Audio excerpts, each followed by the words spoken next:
सभी साथियों को मेरे तरफ से तहे दिल से नमस्कार। दोस्तों आज हम इस नमूने के बारे में बात करेंगे। स्क्रीन पे जो व्यक्ति आपको दिखाई दे रहा है इसका नाम है रामभद्राचार्य। अब कुछ लोग बोलेंगे भाई तो इज्जत से नाम ले। अरे मैं इज्जत से नाम क्यों लूं जब ये व्यक्ति खुद ही अपने समाज का इज्जत नहीं करता है, अपने समाज के लोगों को इज्जत नहीं करता है रामभद्राचार्य, तो हम इनका इज्जत क्यों करें। हालांकि ये बाबा हैं, अपने जगह पे बाबा है। मैं किसी बाबा ढाबा तांत्रिक मंत्र इस सब में बिलीव नहीं करता हूँ। मैं किसी देवी देवता गॉड अल्लाह ईश्वर को नहीं मानता हूँ, बिकॉज आई एम एथिस्ट। मैं एक नास्तिक हूँ और मैं साइंस को फॉलो करता हूँ। और ये व्यक्ति कह रहा है कि जो बाबा साहब डॉक्टर बी आर अम्बेडकर है, भारतीय संविधान निर्माता है, उनके पास संस्कृत का एक अक्षर का भी ज्ञान नहीं था। भाई एक अक्षर का ज्ञान तो हमारे पास है, मतलब ज्यादा ही ज्ञान होगा। बाबा साहब को द सिंबल ऑफ नॉलेज मतलब कि ज्ञान का प्रतीक कहा जाता है और पूरी दुनिया में महामानव के नाम से जाना जाता है उनको। ये बाबा कह रहा है कि अंबेडकर जी को जो है संस्कृत का एक भी अक्षर का ज्ञान नहीं था। और मनुस्मृति जो है बिल्कुल गलत नहीं है। सुनिए बाबा के मुंह से क्या कर रहा है कि मनुस्मृति में जो भी बातें लिखी गई है वो समाज के प्रति गलत नहीं है।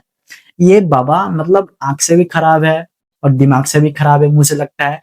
ये तो चलो भाई ठीक है, अलग बात है, क्योंकि बाबा साहब डॉक्टर बी आर अम्बेडकर दलित समाज से आते हैं, छोटे कास्ट से आते हैं, तो इन स्वर्ण समाज के लोगों को हजम नहीं होता है कि कैसे एक छोटे कास्ट का व्यक्ति बड़ा किताब लिख सकता है, देश का कानून बना सकता है, इतने ऊंचे स्तर पे आ सकता है। ये किसी तरीके से क्रिटिसाइज करने में लगे रहते हैं बाबा साहब को नीचे दिखाने के लिए, तो इनको साइड में रख देते हैं। लेकिन हम बात कर लेते हैं कि इनके ही समाज से एक व्यक्ति है प्रेमानंद महाराज जी, जो बहुत ही अच्छे तरीके से बात करते हैं, समाज के अंदर जाते हैं या फिर जो भी व्यक्ति इनके पास जाता है तो उनको अच्छी अच्छी बातें बताते हैं।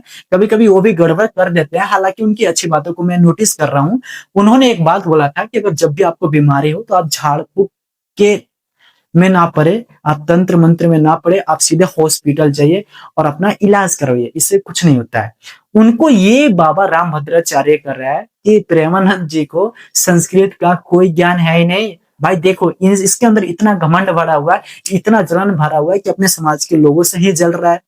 आप इसको बाबा कह सकते हैं क्या? ये बाबा नहीं है, ढाबा है, पूरा ढाबा है। क्योंकि अगर ये बाबा होता, बाबा का एक रूप क्या होता है? शालीनता, स्वभाव, मतलब स्वाभिमान, सबको सम्मान करना, इज्जत करना, सबके अंदर प्यार स्नेह मोहब्बत भरते रहना, किसी से ईर्ष्या नहीं करना, किसी से जलन नहीं रखना। अपना तारीफ अपने मुंह से खुद ही बाबा करता है और अपने मुंह से दूसरे का बुराई करता है। इट मीन्स ये बाबा नहीं है, ये प्रॉपर तरीके से एक मतलब जलनखोर इंसान है। इसके अंदर इतना कपट भरा हुआ है, दूसरों को क्रिटिसाइज करने में लगा हुआ है। मैं इस बाबा का रिस्पेक्ट इसलिए नहीं कर रहा हूँ क्योंकि ये कह रहा है कि अंबेडकर जी के पास संस्कृत का बिल्कुल भी ज्ञान नहीं था। लेकिन आपको ही पता है कि बाबा साहब के पास 9 भाषाओं का जानकार थे, जिसमें संस्कृत भी आता है। अब ये व्यक्ति कह रहा है कि बाबा साहब को ये नॉलेज है ही नहीं है। भाई ऐसे से बाबा ना हमारे समाज के लिए बहुत बड़ा प्रॉब्लम है। ये बाबा लोग खुद अंधविश्वास में जीते हैं और हमारे समाज के लोगों को भी अंधविश्वास में झोंकने का काम करते हैं। बाबा का एक रूप होता है शालीनता का, मतलब स्वाभिमान का, ईर्ष्या ना करना, जलन ना करना। लेकिन इस बाबा के अंदर जलन इतना भरा हुआ है कि आप साफ देख सकते हैं कि किस तरीके से दूसरे बाबा का बुराई कर रहा है कि उस बाबा के पास संस्कृत का एक शब्द का भी ज्ञान नहीं है। भाई प्रेमानंद महाराज जी बहुत ही अच्छे तरीके से बात करते हैं, उनका बात मैंने भी सुना है। हालांकि मैं किसी बाबा ढाबा को फॉलो नहीं करता हूँ, लेकिन प्रेमानंद महाराज जी जो है बहुत ही अच्छी अच्छी बातें कहते हैं। लेकिन ये रामभद्राचार्य जो है पूरी तरीके से सठिया गए हैं और इनको लगता है कि रामभद्राचार्य के पास संस्कृत का कोई ज्ञान नहीं है। भाई संस्कृत का ज्ञान लेने से कोई विद्वान थोड़ी हो जाता है।